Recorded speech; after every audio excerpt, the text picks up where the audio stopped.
అందరికీ నమస్కారం. ఆదిలాబాద్ అభివృద్ధికి మరో భారీ అడుగు పడబోతుంది.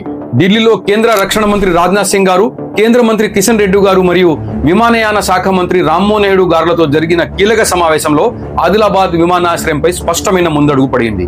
ఇప్పటి వరకు డిఫెన్స్ ఎయిర్ స్ట్రిప్ గా ఉన్న ఈ ప్రాంతాన్ని ఇప్పుడు పౌర విమానయానంతో కలిపి డ్యూయల్ యూజ్ ఎయిర్పోర్ట్ గా అభివృద్ధి చేయాలని నిర్ణయం తీసుకోవడం జరిగింది. ఇది సాధ్యమవడానికి ఆదిలాబాద్ ఎంపీ నగేష్ గారు, ఎమ్మెల్యే పాయల్ శంకర్ గారి నిరంతర కృషి ఎంతో కీలకం.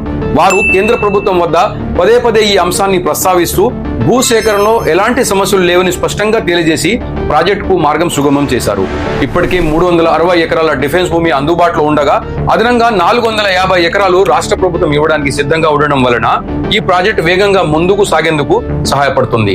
ఏప్రిల్ 17న జరిగే OLS అంటే అబ్స్టాకల్ లిమిటేషన్ సర్వే తర్వాత రన్వే డైరెక్షన్ నిర్ణయం తీసుకుని వెంటనే మాస్టర్ ప్లాన్ కు ఆమోదం ఇవ్వనున్నారు. ఆ తర్వాత భూమి పూజ కూడా త్వరలోనే జరగనుంది. ఆదిలాబాద్ భవిష్యత్తులో టూరిజం, ట్రేడ్, ఇండస్ట్రీ హబ్ గా మారే అవకాశం ఉంది. తెలంగాణలో హైదరాబాద్ ఒక్కటే విమానాశ్రయం ఉన్న ఈ పరిస్థితిలో ఇప్పుడు ఆదిలాబాద్ కూడా విమానయాన మ్యాప్ లో చేరబోతుంది. సెంట్రల్, స్టేట్, డిఫెన్స్ అందరూ కలిసి పనిచేస్తే అభివృద్ధి ఎలా వస్తుందో ఆదిలాబాద్ ప్రాజెక్ట్ గొప్ప ఉదాహరణగా నిలుస్తుంది. ధన్యవాదాలు. జై హింద్.